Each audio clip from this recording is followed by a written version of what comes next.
మనం కేవలం దర్శనం చేసుకున్నాం కానీ దాని తలొక ప్రభావము, దాని తలొక భక్తి, శ్రద్ధ, ప్రేమ మనకి కలగకుంది భగవంతుడి పైన. ఎందుకంటే మనం ఫస్ట్ ఆఫ్ ఆల్ చెవులతో దర్శనం చేసుకోలేదు కాబట్టి. అందుకే అందరూ భక్తి శ్రద్ధలతో ఒక 10 నిమిషాలు నిశ్శబ్దంగా మీ చెవులతో నీ భగవంతుడి దర్శనం చేసుకోవాలని మరి కోరుకుంటున్నాం. సో అందరూ ఒక 10 నిమిషాల పాటు అతి అద్భుతమైన కార్తీక నెల, మరి మహాదేవుని ప్రసన్నమైన సోమవారం కాబట్టి మీరందరూ వచ్చినందుకు మహాదేవులు ప్రసన్నం అవ్వాలి, శ్రీకృష్ణ పరమాత్మ స్వయం భగవంతుడు ప్రసన్నం అవ్వాలని చెప్పేసి మరి కోరుకుంటూ ఈ సత్రాన్ని మనం ప్రారంభిస్తున్నాం. ఓం అజ్ఞానతిమిరంధస్య రూపాను గురువర్గులు ఆచార్య తాలూకు దివ్యపాదంలో ఇదాస్ భూరి భూరి సాష్టాంగ అనంత కోటి దండ ప్రణామం చేస్తూ వారి అహేతుక కృపాభిక్ష ప్రార్థన కోరుతున్నాం.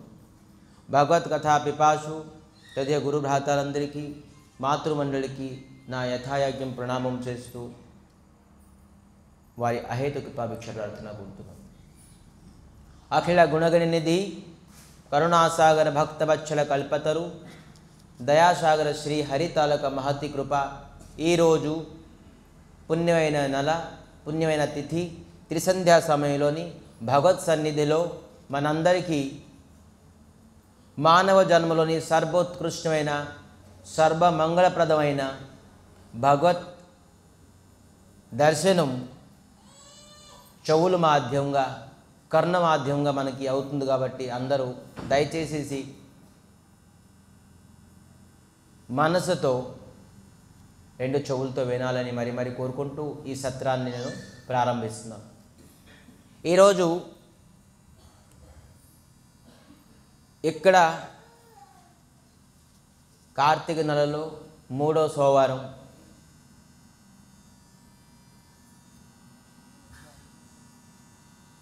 మహాదేవులు ప్రసన్నమైన రోజు.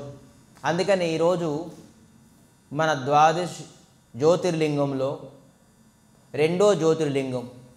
ఫస్ట్ జ్యోతిర్లింగం మనం ఆల్రెడీ డిస్కషన్ చేసుకున్నాం. సౌరాష్ట్రలో సోమనాథ్. మరి ఈరోజు మల్లికార్జున్. అక్కడ జాయింట్లో ఉంటుంది. సో మల్లికార్జున్ ఎవరు, ఎలాగ ప్రకటమయ్యారు మల్లికార్జున్? మనకు తెలుసు 2వ జ్యోతిర్లింగం.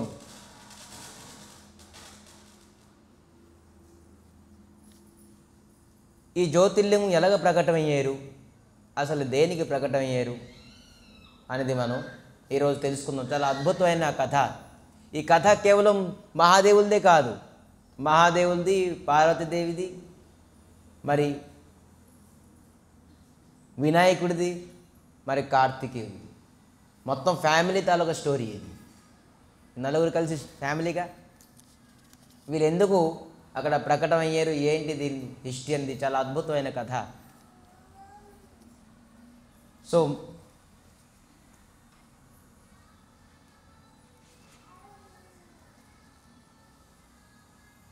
పార్వతి శివపార్వతుల్ని వివాహం చేద్దామని అనేక దేవతలు ప్రయత్నించారు.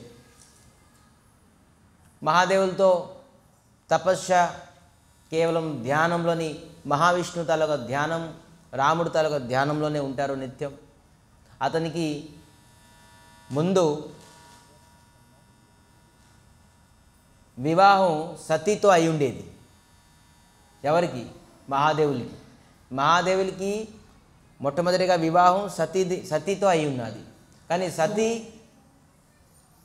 అగ్నిదాహమై తన శరీరాన్ని విడిచిపెట్టేశారు. అనేక కారణం, అది పూర్వమైన కథలు మనం చెప్పున్నాం. అది కావాలంటే మళ్ళీ మన వాట్సాప్లో మనం వినొచ్చు.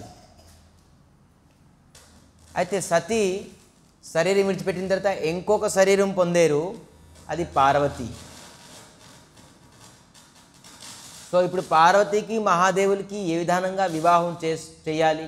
ఎందుకంటే మహాదేవుల తాలూకా పుత్రుడే అసురుణ్ణి తారకాసురుడు అని చెప్పేసి అసురుడు. ఆ అసురుడు మహా దేవతల్ని అందరికీ పీడించేవాడు. దేవతల్ని, గోవుల్ని, బ్రాహ్మణుల్ని, బోళ్ళ మందిని పీడించారు. కానీ ఈ తారకాసురు కేవలము శివపార్వతుల్ని, శివుడి తాలూకా అంశం నుంచి పుట్టిన పుత్రుడితోనే సంహరించగలుగుతారు. ఇంకా వేరే దారి లేదు. అయితే మహాదేవుల తాలూకా అంశం నుంచి పుట్టిన పుత్రుడు సంహరించాలంటే ముందు మహాదేవుడికి వివాహం అవ్వాలిగా. అయితే పార్వతీదేవితో మహాదేవుల్ని వివాహం అయ్యింది. ఇది విచిత్రమైన పరివారం. మహాదేవులు తెలుసుకున్నారు, ఈ దేవతలందరూ పాపం రాక్షసులతోని, తారకాసులతో పీడితంగా ఉన్నారు. నా పుత్రుడు సంతానం ఈ తారకాసురికి సంహరించగలరు అని వివాహం చేసుకున్నారు. కానీ మహాదేవుల తాలూకా ఒక అంశం, తేజము ఎవరు ధరించడానికి శక్తి లేదు. ఆ తేజంతోనే మహాదేవులు కార్తికేయుడు పుట్టారు. ఇది పార్వతీదేవి గర్భవతి అయ్యారు. పార్వతీదేవి గర్భం నుంచి కార్తికేయులు రాలేదు. ఇది స్వయంగా మహాదేవుల తలక తేజం నుంచే వచ్చారు. అందుకే చాలామంది పార్వతీదేవికి ఎటగారం చేశారు. పుత్రుడు ఉన్నారు కానీ మహాదేవులది, కానీ ఇది మీ గర్భం నుంచి రాలేదు, ఇది కేవలం మహాదేవుల తలక పుత్రులే అంటారు. పాపం పార్వతీదేవి చాలా పాపం పుత్రుడు అయ్యారు కానీ పుత్రుడు సుఖం నాకు లేదు. అందరూ అంటున్నారు కేవలం మహాదేవుల తలక పుత్రుడు, నాకు కూడా ఒక పుత్రుడు కావాలి అని తలుచుకొని పార్వతీదేవుడాను తను ఒక అంగమార్జనంతో ఒక పుత్రుడును తయారు చేశారు.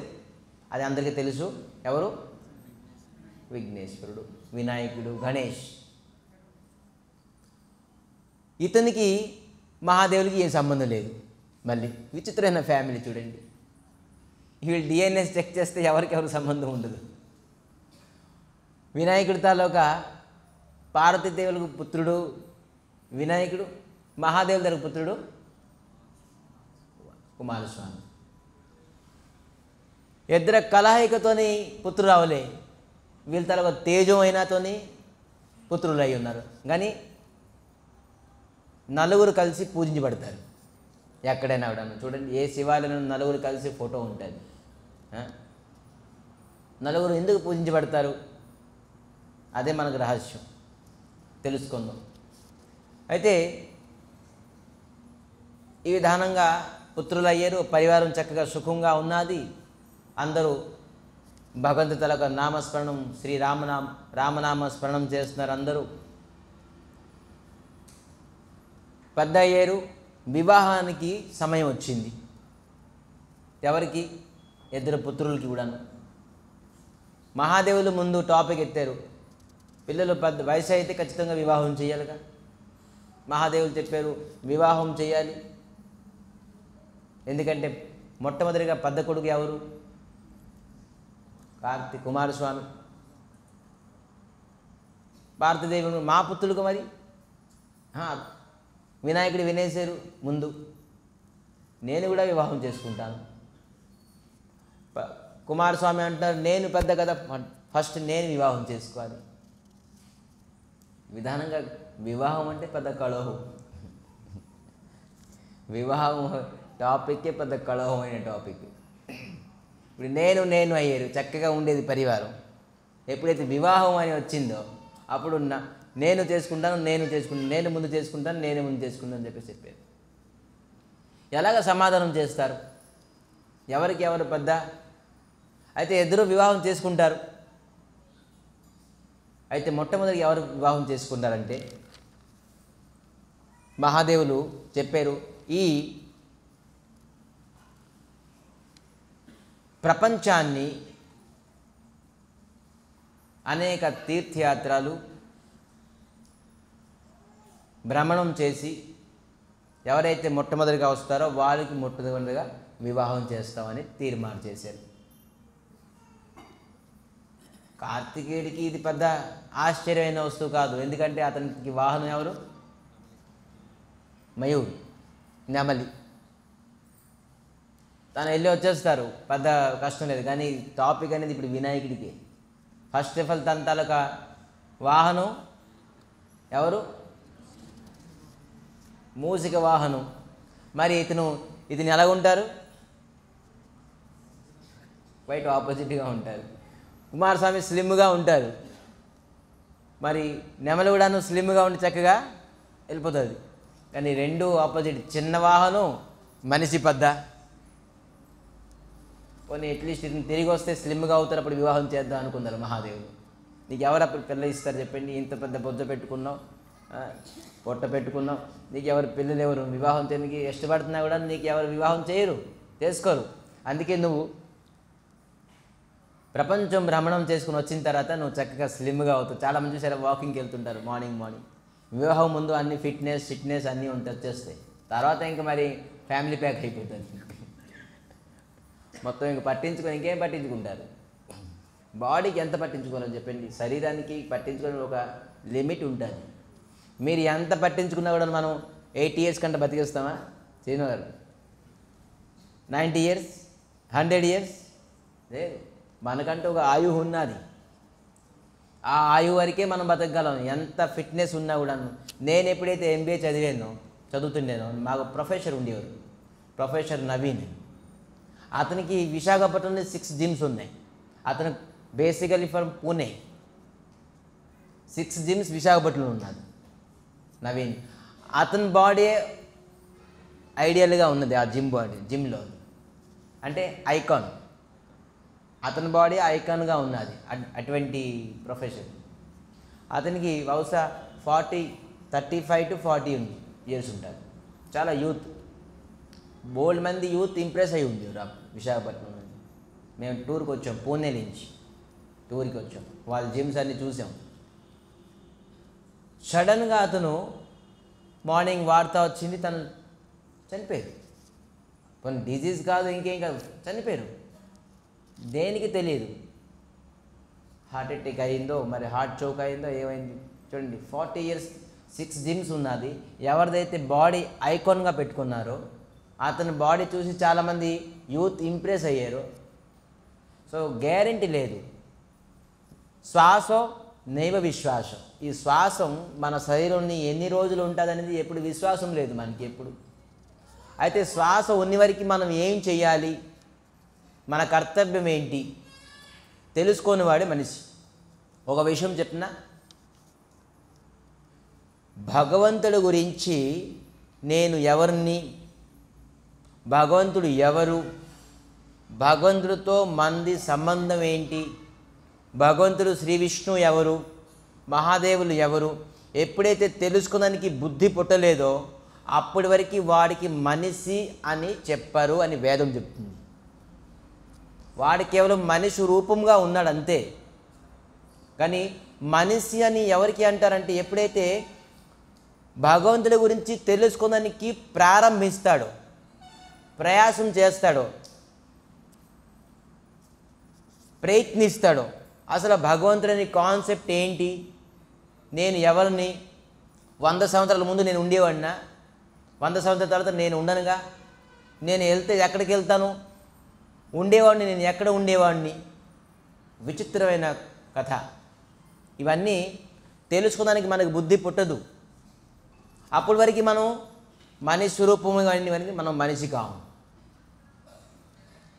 శాస్త్రం ఏం చెప్తుంది, మనిషి అటువంటి వ్యక్తి. మనిషి ఎప్పుడైతే అతను జిజ్ఞాస అన్నారు, జిజ్ఞాస అనే శబ్దం ఏంటంటే భగవంతుడి గురించి తెలుసుకోవడానికి ప్రయత్నించే వ్యక్తి, అప్పుడు వాడికి మనిషి అన్నారు. అయితే మనం ఎందుకు దుఃఖం పొందుతున్నాం అంటే, పశు పక్షులు ఎలాగ దుఃఖం పొందుతున్నారో మనం కూడా అలాగే దుఃఖం పొందుతున్నాం. ఎందుకంటే మనం భగవంతుడి గురించి తెలుసుకోలేదు కాబట్టి, తెలుసుకోవడానికి ప్రయత్నించుకుంటున్నాం కాబట్టి. ఎప్పుడైతే భగవంతుడి గురించి తెలుసుకోవడానికి ప్రయత్నిస్తున్నాం, హరిబోల్ స్వామి వినండి, మీరు డ్రెస్ కోడ్ వేసుకున్నారు, వినండి చక్కగా ప్రశాంతంగా వినండి. భగవంతుడి గురించి మనం తెలుసుకోవడానికి ప్రయత్నిస్తున్నామే, అప్పుడు ఆ వ్యక్తికి మనిషి తాలూకా జీవితం ప్రారంభమయ్యింది. మరి మీ వంటలు తెలుసుకోవాలి. యూనిఫామ్ వేసుకుంటే అవ్వదు. 20 డేస్కి, 30 డేస్కి, 45 డేస్కి యూనిఫామ్ తెలుసుకోవాలి. బ్రహ్మ జిజ్ఞాస, అథో బ్రహ్మ జిజ్ఞాస. బ్రహ్మ గురించి, భగవంతుడి గురించి తెలుసుకోవాలి. ఇది ప్రతి మనిషికి తన ఒక కర్తవ్యం తెలుసుకోవడం. మనం ఎలాగా భార్య గురించి, పిల్లల గురించి, అన్నదమ్ముల గురించి, అక్కచెల్లెల గురించి, మన ఆస్తి గురించి, మన శరీరం గురించి, మన బిజినెస్ గురించి, మన వ్యాపారం గురించి, మన ఉద్యోగం గురించి, ఎన్ని గురించి తెలుసుకుంటున్నాం. మన పిల్లల గురించి, మన మనవడు గురించి, మనవరాల గురించి ఎంత తెలుసుకుంటున్నాం. కానీ తెలుసుకోవాల్సిన వస్తువు ఏంటి? భగవంతుడి గురించి మనం ఎప్పుడు తెలుసుకుంటున్నాం.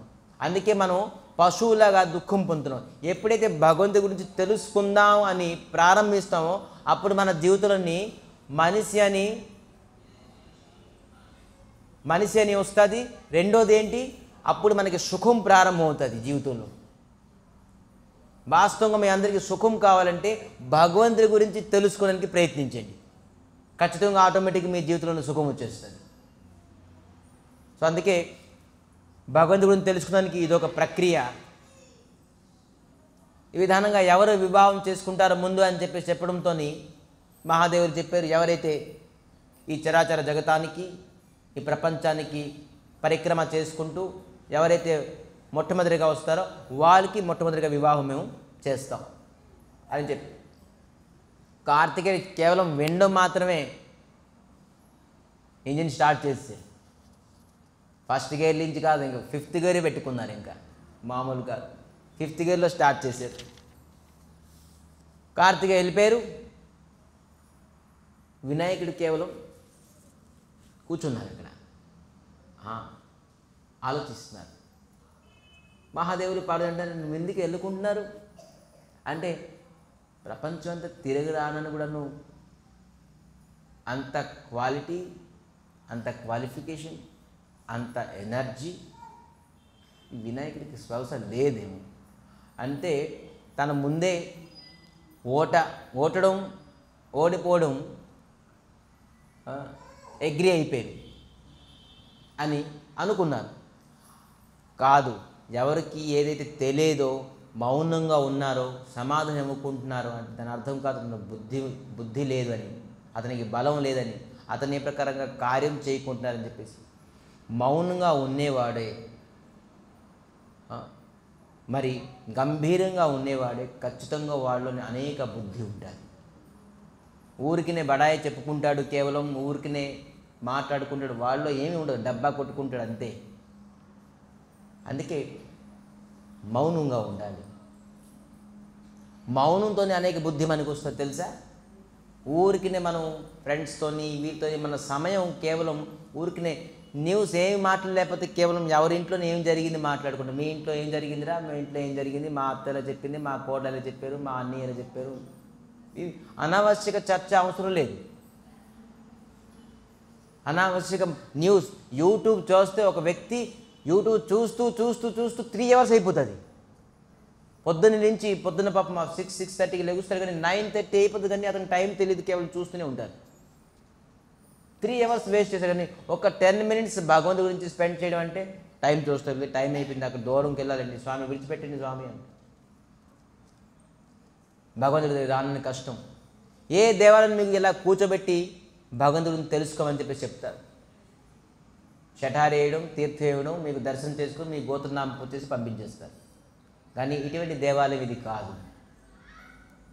ఇదేంటి? సోర్స్ ఆఫ్ నాలెడ్జ్, భగవంతు తాలూకా జ్ఞానం తాలూకా భండార. ఇది టీచింగ్ సెంటర్. ఇది దేవాలయంతో పాటు శిక్ష ఇచ్చిన కేంద్రం. ఏం శిక్ష ఇస్తారు? ఆధ్యాత్మిక శిక్ష. మనిషి ఎలాగా దుఃఖం నుంచి దూరంకి వెళ్తాడు, మరి అతని జీవితంలో ఆధ్యాత్మికం ఎప్పుడు వస్తుంది? ఎందుకంటే ఎప్పుడైతే ఆధ్యాత్మికం వస్తుందో అతను దుఃఖం పోతుంది. ఆధ్యాత్మికం లాదని అనుకోండి, ఎప్పుడు మీకు దుఃఖం పోదు. ఆధ్యాత్మికం అంటే ఏంటి? Pure spirituality. మనం ఎప్పుడైనా వస్తువు కొనాలనుకుంటే కెమికల్ లేకుండా ఏమున్నాయండి, ఆర్గానిక్ ఉందా అని అనుకుంటాం, కొంటాం. ఆర్గానిక్ చాలామంది ఎక్కువ మంది ఇష్టపడతారు, ఈ కెమికల్స్ ఇవన్నీ వేస్ట్ అని. ఆర్గానిక్కి చాలామంది ఇష్టపడతారు. ప్యూర్ నాలెడ్జ్, ఆధ్యాత్మికులని ప్యూరిటీ ఉండాలి. సో ఇటువంటి ట్రైనింగ్ సెంటర్ మనది, టీచింగ్ సెంటర్. వినాయకుడు మహాదేవునికి పార్వతీదేవికి ఏదైతే చెప్పారో అది యాక్చువల్లీ అందరూ వినవలసిందే. మనం మహాదేవుడికి హరహర మహాదేవ శంభో శంకర అని చెప్పేసి చెప్తున్నాం, వినాయకుడి పూజ చేసేస్తున్నాం 9 రోజులు, నవరాత్రులు, శివరాత్రి, ఈ 3వ సోమవారం చేస్తున్నాం. కానీ మహాదేవులు మరి వినాయకుడు ఎటువంటి వ్యక్తులు, వీళ్ళ తాలూకు మనస్తత్వం ఎటువంటిది తెలుసుకోవాలి. సో మహాదేవులు మరి పార్వతీదేవికి వినాయకుడు చెప్పారు, స్వామి, నాన్న, అమ్మగారు మీరు ముందు ఆసనంలో కూర్చోండి అన్నారు. మహాదేవునికి మరి పార్వతీదేవికి వినాయకుడు ఒక ఆసనంలో కూర్చోబెట్టారు. ఆసనంలో కూర్చోబెట్టి నమస్కరించారు. ఫస్ట్ ఆఫ్ ఆల్ మనం ఈరోజు మీరు గుడి పరిక్రమ చేశారా, ప్రదక్షిణ చేశారా? ప్రదక్షిణ ఎవరు చేశారు? ప్రదక్షిణ చేతులు లేపండి. నేను ఎందుకు చేతులు లేపించానంటే మీరు ట్రాక్లో ఉన్నారో లేదో అని. కథా ట్రాక్లో ఉన్నారా, లేదంటే ఇంటికాడ కథ, బిజినెస్, వ్యాపారం బోల్డ్ ఉన్నాయి కదా ట్రాక్లు మనకి, ఆ ట్రాక్లో ఉన్నారా లేదా అని చెక్ చేయడానికి. సో పరిక్రమ చేసినప్పుడు ఫస్ట్ ప్రణామం చేయాలి. మా బ్రహ్మచారులు, మా వైష్ణవులు అందరూ ప్రణామం చేస్తారు. ప్రణామం చేసిన తర్వాత పరిక్రమ మళ్ళీ ప్రణామం చేస్తారు. పరిక్రమ ఎలా చేయాలంటే ముందు ఒకసారి ప్రణామం చేయాలి, పరిక్రమ అయిన తర్వాత మళ్ళీ ప్రణామం చేయాలి. ఇది పరిక్రమ తాలూకా ప్రక్రియ. దీనికి తాలూకా ఫలితం ఎక్కువగా ఉంటుంది. సో ముందు వినాయకుడు మహాదేవునికి మరి పార్వతీదేవికి సాష్టాంగ దండవత్ ప్రణామం అంటారు. దండవత్ ప్రణామం, ఈ శబ్దం ఎప్పుడైనా యూజ్ చేసుకోండి, తెలుసుకోండి. దండవత్ ప్రణామం ఏంటిది? దండవత్ ప్రణామం అంటే సాష్టాంగ, అన్ని అంగాలు మనం భూమిలో ఉండాలి. కానీ ఇది స్త్రీలకి అవ్వదు, ఇది కేవలం పురుషులే దండవత్ చేయాలి. ఎప్పుడైనా ఎవరికైనా భగవంతుడికి ప్రసన్నం చేయాలంటే సాష్టాంగ ప్రణామం చేయాలి. ఇలాగ చాలామంది ప్రణామం చేస్తారు, చాలామంది ఇలగిలగా అంటారు, చాలామంది ఇలగిలగా అంటారు. ఇవి ప్రణామములు కావు. చాలామంది అంటారు, ఇదేదో ఒక సౌండ్స్ పెడతారు. ఇంకా ఇది ప్రణామం, ఇవి ప్రణామం కాదు. దీనికి శాస్త్రం మొదలు చేయలేదు ప్రణామం. అలా రోడ్డు మీద నుంచి చాలామందికి ఇలాగ అంటారు, చాలామంది ఇలాగ అంటారు. ఏం చేస్తారు? సైకిల్ ఇవన్నీ. భగవంతుడికి ఈ ప్రకారంగా ప్రణామం కాదు. ప్రణామం అంటే పురుషులు సాష్టాంగ ప్రణామం చేయాలి, స్త్రీలు పంచాంగ ప్రణామం చేయాలి. అంటే ముడుకులు, కాలు, మరి తలకాయ, పంచాంగం. మరి పురుషులు సాష్టాంగ ప్రణామం, అన్ని అంగాల్ని శరణాగతి. దీనికి శరణాగతి అంటారు. భగవంతుడు, స్వామి నేను నీ శరణం కోరుకున్నాను, నన్ను రక్షించండి అని అర్థం అన్నమాట ప్రణామం. స్వామి నాకు అన్యథా శరణం నాస్తి, త్వమేవ శరణం మమ, తస్మాత్ కారుణ్య భావేన రక్ష రక్ష జనార్దన. హే జనార్దన, నన్ను రక్షించండి, నేను మీ శరణం కోరుకుంటున్నాను అని ప్రణామం తాలూకా అర్థం. నేను అనేక కష్టంలో ఉన్నాను, దుఃఖంలో ఉన్నాను, కష్టంలో దుఃఖంలో లేపైనవడను, నా భవిష్యత్తులోని కష్టం దుఃఖం వస్తుంది, అందుకే నన్ను రక్షించండి. కేవలం ప్రణామం చేస్తే మనకి భగవంతుడు ప్రసన్నం అయిపోతారు. సో ఇలాగా వినాయకుడు ప్రణామం చేశారు. మహాదేవులు మరి పార్వతికి చుట్టూ ప్రదక్షిణం చేశారు, పరిక్రమ చేశారు. 1 సారి, 2 సార్లు, 3 సార్లు, 4 సార్లు, 5 సార్లు, 6 సార్లు, 7 సార్లు చేశారట. 7 సార్లు పరిక్రమ చేసి మళ్ళీ ఒకసారి ప్రణామం చేశారు. ప్రణామం చేసి అక్కడే కూర్చున్నారు. మహాదేవుడు అడిగారు, మీరు ఎందుకు ఇంకా స్టార్ట్ అవ్వకున్నారు? ప్రపంచానికి పరిక్రమ చేయడానికి మీరు స్టార్ట్ అవ్వండి. అప్పుడు వినాయకుడు ఎంత బాగా చెప్పారంటే చెప్తున్నారు, పితృశ్చ పూజనం కృత్య, ఇది స్వయంగా శాస్త్రములు రాసున్నది. పితృశ్చ పూజనం కృత్య ప్రకాంతి చ కరోతియో తస్య వే పృథివీం జన్యం ఫలం భవతి నిశ్చయం. ఏంటి? ఎవరైతే తల్లిదండ్రిని పూజిస్తారో, పూజనం కృత్య ప్రకాంతిచో కరోతియో తస్సవే పృథివీజన్యం, మొత్తం ప్రపంచాన్ని పూజించినట్టట. ధ్యానంగా వినండి. పృథివీజన్యం ఫలం భవతి నిశ్చితం, మొత్తం ప్రపంచాన్ని పూజించే ఫలితము తనకి లభిస్తుంది ఎవరైతే వాళ్ళ తాలూకా తల్లిదండ్రిని పూజిస్తారో. చూడండి, మనం ఎంతమంది మన తల్లిదండ్రిని పూజిస్తున్నాం? వినాయకుడి నుంచి నేర్చుకోవాల్సింది ఇది. వినాయకుడి చవితి వస్తే మనం 9 రోజులు వినాయకుడిని కూర్చోబెట్టేసి డిస్కో, ఇంకేంటి డీజే, ఇది కాదు వినాయకుడి దగ్గర నుంచి నేర్చుకోవాల్సింది. డప్పులు, తీర్మార్లు, ఇవి కాదు వినాయకుడి దగ్గర నేర్చుకోవాల్సింది. ఇదే అందుకే చెవులతో దర్శనం చేసుకోండి అంటాం. అందరూ ఏదిలోనే అందరూ వినాయకుడిని పెడతారు, కానీ వినాయకుడు చూడండి ఇచ్చిన జ్ఞానం ఏంటి? మన తల్లిదండ్రులని మనం తన్నేస్తాం, కానీ వినాయకుడిని కూర్చోబెట్టేస్తాం అక్కడ. అది కాదు. వినాయకుడు చెప్తున్నారు చూడండి, పితృశ్చ పూజనం కృత్య, ఎవరైతే వాళ్ళ తల్లిదండ్రిని పూజిస్తారో, సన్మానిస్తారో అతను మొత్తం ప్రపంచాన్ని పూజించినట్టు, మొత్తం ప్రపంచం అంతా పూజించినట్టు ఫలితం అతనికి వస్తుందని చెప్పారు.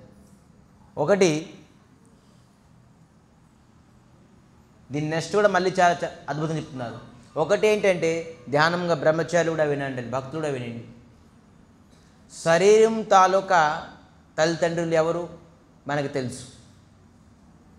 ఎవరు? మన ఇంట్లో ఉన్నారు తల్లిదండ్రులు, శరీరం తాలూకా తల్లి, ధ్యానంగా వినండి. కానీ ఆత్మ తాలూకా తల్లిదండ్రులు ఎవరు? గురువు. మన ఆత్మ తాలూకా తల్లిదండ్రి గురువు. మనం ఎప్పుడైతే మన తల్లిదండ్రులను పూజిస్తామో, మనం ప్రపంచం అంతా పూజించిన ఫలితం వస్తుందో, అదే గురువుని పూజిస్తే మొత్తం ప్రపంచం పూజించినంత ఫలితం వస్తుంది. అది ఆత్మ కళ్యాణం గురించి, ఇది శరీరం కళ్యాణం గురించి. మనకి ఆత్మ అంటే తెలియదు, ఆత్మ కళ్యాణం అంటే ఏంటి మనకేం తెలుస్తుంది? శరీరం తెలుసు, శరీరం కళ్యాణం ఏమవుతుందని చెప్పేసి మనకి ఆస్తి, అంతస్తులు, ధనం, సంపత్తి, మానం, సన్మానం, ప్రతిష్ట, ఫ్యాక్టరీలు, ఇండస్ట్రీలు, మంచి జాబ్ వస్తే, భార్య పిల్లలు వస్తే మనకి శరీరం కళ్యాణం అనుకుంటున్నాం. కాదు, ఈ శరీర కళ్యాణం మనకు తెలియదు. శరీరం ఏ విధానంగా కళ్యాణం అవుతుందో తెలియదు మనకి. ఆత్మ గురించి తెలియదు, దాని కళ్యాణం గురించి మనకి ఏం తెలుస్తుంది? కానీ తెలుసుకొని తింటే, ఒకటేసారి ఆత్మ గురించి తెలుసుకో అంటే మనం ఈ సత్రంలో తెలుసుకోలేం. సో వినండి, అట్లీస్ట్ ఆత్మ అనే ఒక శబ్దం ఉన్నది. ఆత్మానికి కళ్యాణం కేవలం గురువే చేస్తారు. మన శరీర కళ్యాణం ఎవరు చేస్తారు? తల్లిదండ్రులు చేస్తారు. సో మళ్ళీ నెక్స్ట్ ఏమంటారు వినాయకుడు? అపహాయ గృహే యోవే పిత్రోర్ తీర్థం బ్రజేత్. ధ్యానంగా వినండి.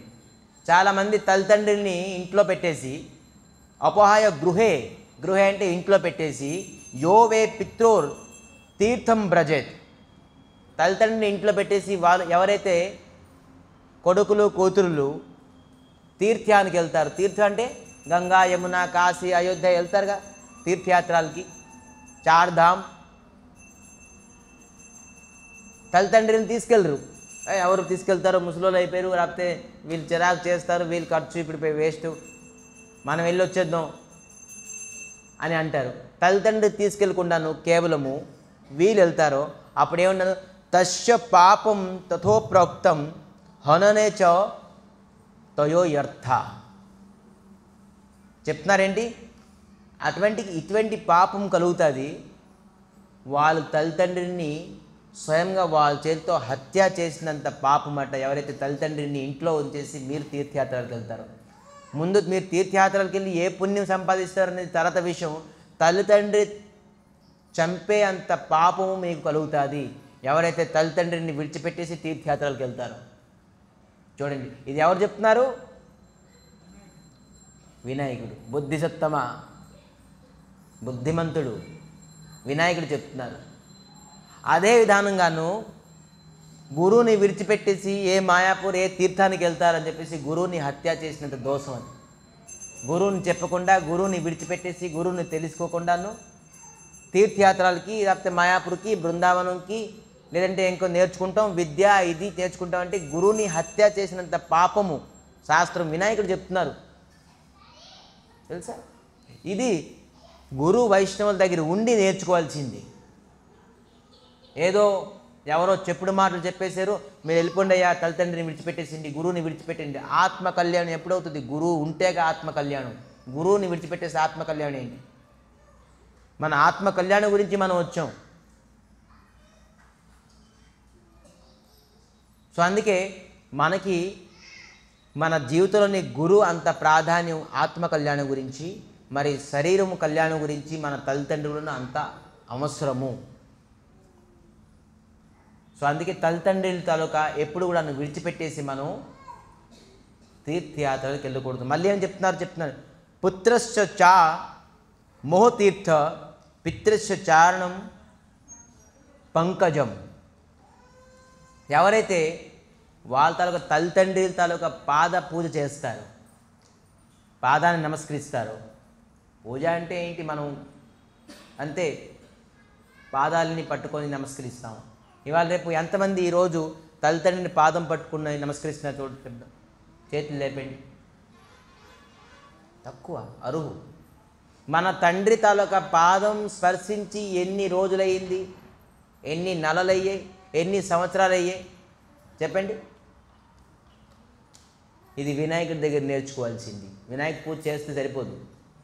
చాలామంది ఇప్పుడు ఏంటి, వినాయకుడి మాల కూడా వచ్చింది. వచ్చిందా? ఉందా? వినాయకుడి మాల కూడా ఉన్నదండి. ఏం కలర్ డ్రెస్ అది? ఏం స్వామి, ఏం డ్రెస్ అది తెలుసా మీకు? వినాయకుడి తాలూకా మాల ఉన్నది. సర్వేశ్వరి ఏంటి వినాయకుడి తాలూకా కలర్ డ్రెస్? 9 రోజులు వేసుకున్నారు ఉన్నారు. ఇప్పుడు కొత్తగా మాల వచ్చింది, వినాయకుడి గణపతి మాల. 9 రోజులు నవరాత్రులు ఉంటాయిగా, 9 రోజులు గణపతి మాల వచ్చింది, కొత్తగా వచ్చింది. వినాయకుడికి పూజిస్తారు, అక్కడ పెడతారు, 9 రోజులు మాల వేసుకుంటారు. కానీ వినాయకుడు చెప్పింది వాళ్ళు చెప్తున్నారు, ఎవరైతే వాళ్ళ తల్లిదండ్రుల పాదాలని పూజిస్తారో అన్య తీర్థతు దురేవే గత్వాం సమప్రాప్త పునః. ఈ జగత్తులోని అన్ని తీర్థాలు భ్రమణం చేసేసి ఎంత పుణ్యం లభిస్తారో, కేవలం మీ తల్లిదండ్రుల పాదాలని స్పర్శిస్తే అంత పుణ్యం సంపాదించుకుంటారట. చూడండి, మొత్తం తీర్థయాత్రకి వెళ్ళి కొన్ని నెలలు కొన్ని సంవత్సరాలు తిరిగి వస్తే ఎంత లాభం వస్తుందో, ఎంత డబ్బు ఖర్చు చేసేసి, ఎంత సమయం నష్టం చేసుకొని, ఎంత యాతన, ఎంత శరీరము థకావట్ అంటే పరిశ్రమమే, అలిచిపోవడం. ఎక్కడ హోటల్లో ఉంటాం, ఎక్కడ ఉండం, ఎక్కడ తింటాం, ఏంటి ఇవన్నీ లేవు. కానీ కేవలం తల్లిదండ్రుల తాలూకా పాదాలని స్పర్శిస్తే మనకి ఈ జగత్తులో ఉన్న తీర్థయాత్రల తాలూకా ఫలితం అంతా వస్తుంది. మరి గురువు తాలూకా పాదపద్మం స్పర్శిస్తే అతనికి ఏ ఫలితం రాదు. తల్లిదండ్రులు ఎందుకు శరీరం తాలూకా తల్లిదండ్రులు, కానీ ఆత్మ తాలూకా తల్లిదండ్రి గురువు ఒక పాదపద్మము స్పర్శిస్తే దాని తాలూకా విశేషత్వం మనం చెప్పలేము. ఈ బ్రహ్మాండంలోని అన్ని తీర్థయాత్రలు భ్రమణం చేసి స్పర్శించి కీర్తిస్తూ అన్ని లాభాలు కేవలం గురు పాదపద్మంలోనే ఉన్నాయి. గురు పాదపద్మం విడిచిపెట్టి ఏం విద్య, ఏం బుద్ధి, ఏం వివేకం, ఏంటి నేర్చుకుంటారు? సో గురువుని విడిచిపెట్టేసి, తల్లిదండ్రిని విడిచిపెట్టేసి ఏ పూజ, ఏ తీర్థయాత్రలు లేవు. మళ్ళీ ఏం చెప్తున్నారు చూడండి వినాయకుడు, ఇదం తీర్థం సన్నిహితం.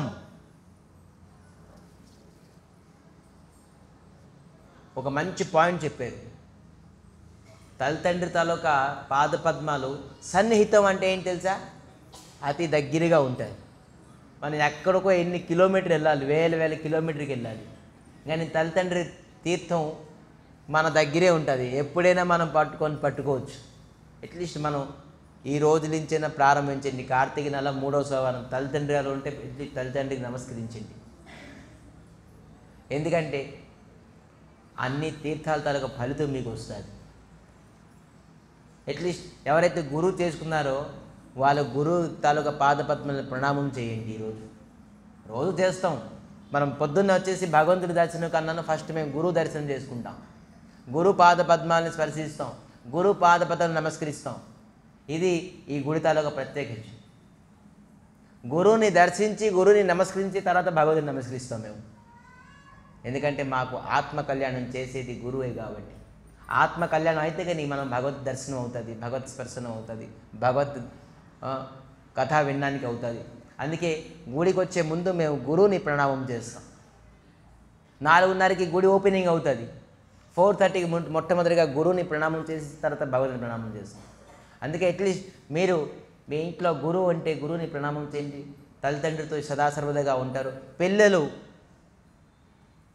సాధారణంగా పెద్దలు కూడాను ఏ ప్రకారంగా బ్యాక్ అవ్వకండి. తల్లిదండ్రిని నమస్కరించడానికి మనకు సిగ్గు, మనకి అభిమానం, అహంకారం వస్తుందంటే విడిచిపెట్టండి సిగ్గుని, అహంకారాన్ని, అభిమానాన్ని. తల్లిదండ్రిని నమస్కరించడానికి మనకేంటి అభిమానం, అహంకారం, సిగ్గు వస్తుంది? తల్లిదండ్రిని నమస్కరించండి చెప్తున్నారు. ఎందుకంటే ఇది అతి సన్నిహితం, చాలా దగ్గరగా ఉంటారు ఈ తీర్థం. మళ్ళీ ఏమంటున్నారు? సులభం. సులభం అంటే వెరీ ఈజీ. టికెట్లు చేయడానికి అవసరం లేదు, డబ్బులు ఖర్చు అవ్వదు, వెయిటింగ్ లిస్ట్ ఉండదు, తత్కాల్ చేయడం అవసరం లేదు, లైన్లో ఉండడం అవసరం లేదు. ఇన్ని సులభం. ఇదే చెవులించి దర్శనం చేసుకోవాలని చెప్పాను భగవంతుడి గురించి. మరేమంటున్నారు? ధర్మ సన్నిధం. ఇది అన్నిటికంటే పెద్ద ధర్మము. సో తల్లిదండ్రిని మనం పాదపద్మాన్ని స్పర్శించాలి. పుత్రశ్చ చో. ఇంకోటి వింటున్నాను, ఇది చాలా ఇంపార్టెంట్. ఇది అద్భుతం వినాయకుడు చెప్పారు. ఏంటి? పుత్రశ్చ చో స్త్రీయ చైవో. ఇది వాళ్ళు పుత్రుడు తాలూకా స్త్రీ కూడా అంటే కోడలు కూడాను వాళ్ళ తాలూకా అత్త మామ తాలూకా పాదపద్మాల్ని స్పర్శించాలి. ఎందుకంటే కోడలికి మరో తల్లిదండ్రులు అత్త మామయ్య. ఎందుకంటే వాళ్ళ దగ్గర ఉంటారు, తల్లిదండ్రులతో ఎక్కడో ఉంటారు. కానీ అత్త మామయ్య వాళ్ళు కూడా అంటున్నారు ఏంటి? పుత్రశ్చో స్త్రీయ చేయవ. వాళ్ళ స్త్రీ కూడా కొన్ని ఇది చేయాల్సిందే. వాళ్ళు భర్త తాలూకా తల్లిదండ్రుల తాలూకా పాదపద్మము స్పర్శిస్తే వాళ్ళు కూడాను తీర్థం తాలూకా ఫలితము వస్తుంది అని చెప్పేసి చెప్తున్నారు. ఇదే సుశోభనం. ఇది అతి పవిత్రమైనది. స్త్రీలు కూడాను అంటే కోడలు కూడాను. కోడలు మీ తల్లిదండ్రులు మిడితే నీకు తీర్థయాత్ర వస్తుంది, నాకేమొస్తుంది అంటారుగా చాలామంది. కోడలు చాలామంది అంటారు, చాలా నిందిస్తారు. మీ తల్లిదండ్రులు మీరు పెట్టుకోండి, నా తల్లిదండ్రులు నేను పెట్టుకుంటాను అని. కానీ ఇక్కడ చెప్పేసరి వినాయకుడు అందుకే బుద్ధి. ఇది వినాయకుడు చెప్పలేదు, వేదంలో రాసి ఉన్నది అని చెప్పేసి చెప్తున్నారు. మళ్ళీ క్వశ్చన్ అడుగుతున్నారు మహాదేవుడికి, ఇగో ఇది వేదంలో రాసి ఉన్నది కదా, అయితే ఇది మీరు అబద్ధం చెప్తే వేదం అబద్ధం, లేదంటే మీరు అబద్ధం అని క్వశ్చన్ వేస్తున్నారు మళ్ళీ వినాయకుడు. ఎవరికి? మహాదేవుడికి. లాస్ట్కి ఒప్పుకుంటారు మహాదేవుడు, మళ్ళీ ఉన్నది. సో ఇది స్త్రీలకి కూడాను. ఇది శాస్త్రాన్ని వేదాంశో భాషయతి నిరంతరం. ఏంటి? ఇది వేదం చెప్తుంది నానా, నేను చెప్పుకున్నాను ఇది. ఇది శాస్త్రాన్ని వేద్యంశ్చ భాష్య. భాష్య అంటే ఇది వేదం చెప్తుంది, నేను చెప్పుకున్నాను. భవధ్యాన తత్కర్తవ్య అసత్యరేవయో.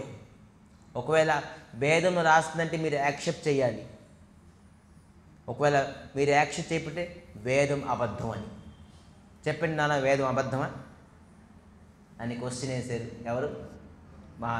మహాదేవుడికి వినాయకుడు. మహాదేవుడు ఇంకేం చెప్తారు? ఏం చెప్తారు ఇక్కడ? భవద్యం దదం రూపం అసత్యచ. ఒకవేళ ఇది అసత్యం అంటే వేదం అసత్యం అవుతుంది, లేదంటే మీరు అసత్యం అవ్వాలి. ఇది మీరు అసత్యం అవుతారా, వేదం అసత్యం అవుతుందా అని చెప్పి ఇటువంటి అద్భుతమైన చెప్తున్నారు, సం ఉత్పన్నే చా దుఃఖ యశ బుద్ధి విశిష్యతే. మహాదేవులు ఆన్సర్ ఇస్తున్నారు దీనికి, అద్భుతమైన ఏంటి, సం ఉత్పన్నే చ దుఃఖ, ఎంత పెద్ద దుఃఖం అయినా కూడాను, కష్టమైనా కూడాను వాడికి శారీరక బలం ధనం తలకు బలంతో అవదు. యశ బుద్ధి విశిష్యతే, బుద్ధితో ఆలోచించాలట. అమ్మో కష్టం వచ్చేసింది, నాకు డబ్బు అయితే బాగున్ను, లేకపోతే నాకు బలం ఉంటే బాగున్ను, మనసులు ఉంటే బాగున్ను, అది కాదు. బుద్ధి విశిష్యతే, కష్టం వచ్చినప్పుడే బుద్ధితో ఆలోచించాలి. వినాయకుడు బుద్ధితో ఆలోచించాడు. నేను ఎలకతో వెళ్ళలేను. మా నాన్నగారు వివాహం టాపిక్ వస్తే మొత్తం ప్రపంచం అంతా తిరగమన్నారు. దీనికి ఏం సంబంధించి, వివాహానికి ప్రపంచానికి తిరగడానికి ఏం సంబంధం ఉంది? జాబ్ చేయమంటారు, లేకపోతే ఇంకేం చేయమంటారు, ఇది చేయమంటారు. వివాహంకి ప్రపంచానికి తిరగడానికి ఏముంది సంబంధం? లేదు, ఏదో ఒకటి ఉంటుంది లాజిక్. అందుకే చెప్పుంటారని చెప్పేసి ఆలోచించారు 2 నిమిషాలు. దాని తర్వాత పరిక్రమ చేశారు, నమస్కరించారు. చెప్తున్నారు, బుద్ధి యస్య బలం తస్య నా బుద్ధిస్య కుతం బలం. మహాదేవులు మళ్ళీ ఆన్సర్ ఇస్తున్నారు. బుద్ధితోనే వాడు బలం ఏంటి తెలుసుకోగలవు. కండలు పెంచుకుంటే కాదు, కండలు పెంచుకొని ఏంటి సోల్జర్ పెంచుకుంటే వాడికి బలం అనరు. బలం బుద్ధి పెంచుకోవాలి. బుద్ధి పెంచుకుంటే వాడికి బలం. చెప్తున్నారు, బుద్ధి యస్య బలం తస్య, బుద్ధి వల్లే వాడు బలవంతుడు అని చెప్పేసి అంటారు. నా బుద్ధిస్య కుతం బలం, బుద్ధి లేపిన వ్యక్తికి వాడు బలం ఎక్కడ ఉన్నది? బలం లేదు అని చెప్పేసి ఎవరంటారు? మహాదేవుడు అంటున్నారు. అద్భుతమైన మరి అంటున్నారు, కృపో సింధు మదన్ మిభో ససేకనో నిపాతితో. ఏంటంటున్నారు? ఒక ఖర్గోస్ అంటే ఏంటి? కుందేలుకి ఉన్ని బలం ఏంటి? వేణుకి ఏం బలం? కుపో, ఏనుగుకి బలం ఎక్కువ, కుందేలుకి ఎక్కువ బలమా? కానీ కుందేలు ప్రయత్నిస్తూ ఏనుగు గోతులు పెట్టేసింది. ఎంత బుద్ధిమంతుడు కుందేలు. వెళ్తూ పెద్ద ఏనుగు, బలమైన ఏనుగులను నూతిలో వేసేసింది. ఒక ఎగ్జాంపుల్ బోర్డు ఉన్నది, చెప్తున్నారు మహాదేవుడు. అయితే కుందేలు బలవంతుడా, ఏనుగు బలవంతుడా? ఆ బలం ఉండి లాభం లేదు. బుద్ధి తలకు బలం ఉండడం వల్ల కుందేలుది ఏనుగుకి గోతులో కూడా వేసేసింది. అందుకే బుద్ధి ఉండాలి. మహాదేవులకి అతి బుద్ధి ఉన్నదని చెప్పేసి రికగ్నైజ్ చేశారు ఎవరు? మహాదేవులు. వినాయకుడి బుద్ధి సత్తమా అని చెప్పి, అయితే నువ్వే జయించవు, తల్లిదండ్రి స్వయంగా ప్రపంచం అంతా తీర్థాలు తల్లిదండ్రిలోనే ఉన్నది. ఇటువంటి బుద్ధి సంపన్నును నువ్వు ఈ విధానంగా వేదంలోని చదివి ఇది అమలించేవే. మనం విన్నామా? మనం విన్నాం కదా, అది అమలుపరచాలి. వింటే అయిపోదు.